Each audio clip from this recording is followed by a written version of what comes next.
ഷിയാസ് കരീമിന്റെ കുറെ നാറിയ കഥകളാണ് ഇപ്പോൾ സോഷ്യൽ മീഡിയ മുഴുവൻ വൈറലാവുന്നത്. നടനും ബിഗ് ബോസ് താരവുമായ ഷിയാസ് കരീമിനെതിരെയുള്ള രണ്ടാമത്തെ പീഡന പരാതിയാണ് ഇപ്പോൾ പോലീസ് കേസെടുത്തിരിക്കുന്നത്. എന്തിന് 60 വയസ്സുള്ള സ്ത്രീയെയാണ് ഷിയാസ് കരീം പീഡിപ്പിച്ചത് എന്നാണ് വിവരം. ഇവർക്ക് 60 വയസ്സുണ്ടെന്ന് ഷിയാസ് കരീം തന്നെയാണ് ഒരു ചാനലിലൂടെ വെളിപ്പെടുത്തിയത്. പക്ഷേ തനിക്കെതിരെ വയസ്സായ അവർ പരാതി നൽകിയിരിക്കുന്നത് വ്യാജമാണെന്നായിരുന്നു അന്ന് ഷിയാസ് പറഞ്ഞത്. പക്ഷേ പ്രവാസിയും വ്യവസായിയുമായ സ്ത്രീ കഴിഞ്ഞ 7 വർഷമായി കൊച്ചിയിലാണ് താമസിക്കുന്നത്. 2023 ജൂണിൽ സോഷ്യൽ മീഡിയ വഴിയാണ് ഷിയാസിനെ പരിചയപ്പെടുന്നത്. 2024 ഷിയാസിനൊപ്പം ലിവിംഗ് റിലേഷൻഷിപ്പിൽ കൂടിയായിരുന്നു. ആദ്യം തന്റെ കയ്യിൽ നിന്ന് പലപ്പോഴായി 10 ലക്ഷം രൂപ ഷിയാസ് കൈക്കലാക്കി. തന്റെ കുടുംബസ്വത്ത് വിറ്റ കാര്യം അറിഞ്ഞതിന് പിന്നാലെയാണ് വീണ്ടും 22 ലക്ഷം രൂപ വാങ്ങിയത്.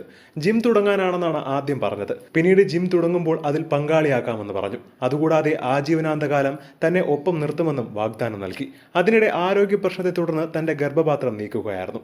ആ സമയം ഷിയാസ് തനിക്ക് മറ്റൊരു വിവാഹം കഴിക്കണമെന്ന് പറഞ്ഞെത്തി. ഈ സമയത്തും തന്നെ ലൈംഗികമായി ഇയാൾ ചൂഷണം ചെയ്യുകയായിരുന്നു.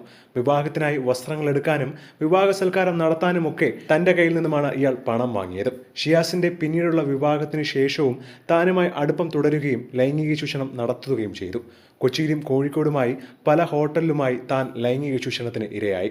ഒടുവിൽ ആരോഗ്യ പ്രശ്നങ്ങളെ തുടർന്ന് താൻ പണം തിരികെ ആവശ്യപ്പെട്ടതോടുകൂടിയാണ് സുഹൃത്തുമായി തന്റെ കോഴിക്കോടുള്ള ഫ്ളാറ്റിൽ അതിക്രമിച്ച് കയറുകയും അവിടെ എത്തി സ്വകാര്യ ദൃശ്യങ്ങൾ പകർത്തുകയും ഇതടക്കം ഷിയാസിനൊപ്പമുള്ള നഗ്ന ദൃശ്യങ്ങൾ പ്രചരിപ്പിക്കുമെന്ന് ഭീഷണിപ്പെടുത്തുകയും ചെയ്തത് എന്നാണ് ഇപ്പോൾ പരാതിപ്പെട്ട ഈ സ്ത്രീ വെളിപ്പെടുത്തിയിരിക്കുന്നത്. ഏകദേശം 49 ലക്ഷം രൂപ തട്ടിയെടുത്തതായും ഇവർ പരാതിയിൽ പറയുന്നു. ഷിയാസിനെതിരെ ഇപ്പോൾ കൂടുതൽ സൈബർ ആക്രമണമാണ് നടത്തുന്നത്. സോഷ്യൽ മീഡിയയിലടക്കം ഷിയാസിനെ വിമർശിച്ചുകൊണ്ട് ഒരുപാട് പേരാണ് കമന്റ് ചെയ്യുന്നത്.